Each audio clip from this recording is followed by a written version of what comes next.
When it first began, I was totally unprepared. I felt like I was changing, but I didn't know why. I thought I was ready. Днес сме се събрали, както обичайно, да снимаме вашата любима поредица Корено. Тази книга с удоволствие ще се радвам, ако никога повече не я видя. Терва, Тя те наблюдава.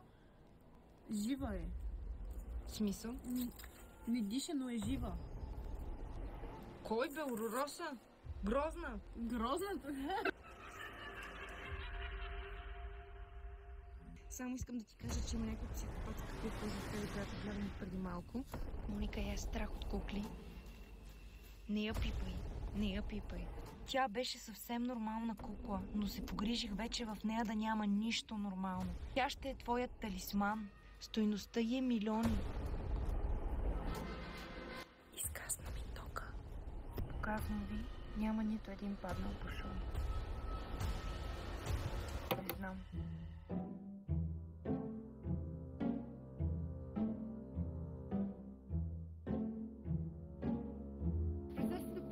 Това ще е да я отвиеш, да мога да диша.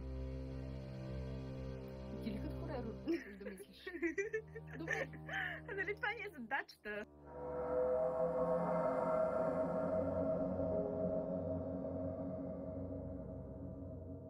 Ако ви трябва да те гледачка на възрастни хора, ние сме насреща винаги за вас.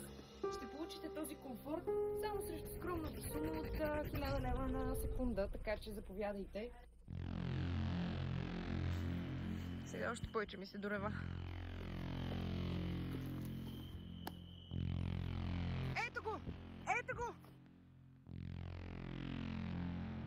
Успях.